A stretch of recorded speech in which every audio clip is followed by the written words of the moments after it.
para comprar esa mesa tería que dar o visto bo e poñer os cartos a Xerencia Integrada de Ourense. Xa non o pode facer directamente a Xerencia do Barco, do Hospital do Barco. E se así vamos subindo en cantidades, pois moito peor todavía. En cuestións de obra non ten ningún poder decisorio nin de plantexamento diante da Consellería desde a Xerencia do Hospital.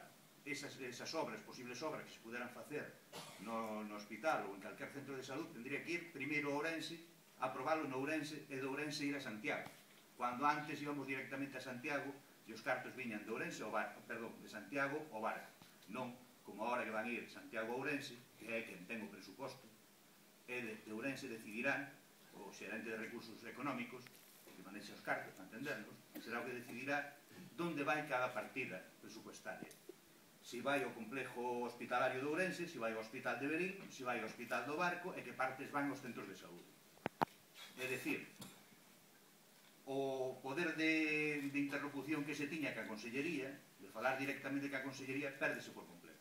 Pérdese por completo, o cual, desde o noso punto de vista, é baixar un peldaño bastante importante a sanidade no Oriente Ourensán. E por que decimos isto? Porque fai un par de anos había un estudio xa pagado, feito, de como iba a ser o plan director do Hospital Comarcal. Que é o plan director? O plan director era, ni máis ni menos, que a ampliación do hospital. Aumentarlle camas, aumentarlle espacios, aumentarlle servicios, aumentarlo todo aquilo que, desde o noso punto de vista, vimos reclamando desde fai tempo, quedábase pequeno, moi pequeno.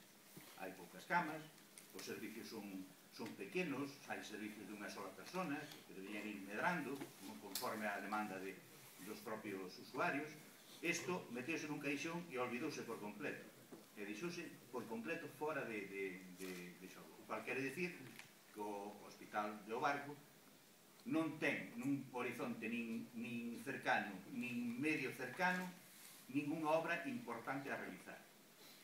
Por dous motivos. Un, porque a Consellería meteu no caixón as posibles obras de reforma, ampliación ou incluso de creación dun hospital novo en outro sitio, con máis espacio para aparcar, para acceder a todas estas cuestións que conocedes, ou aquelas obras de reforma que podan ser levadas a cabo.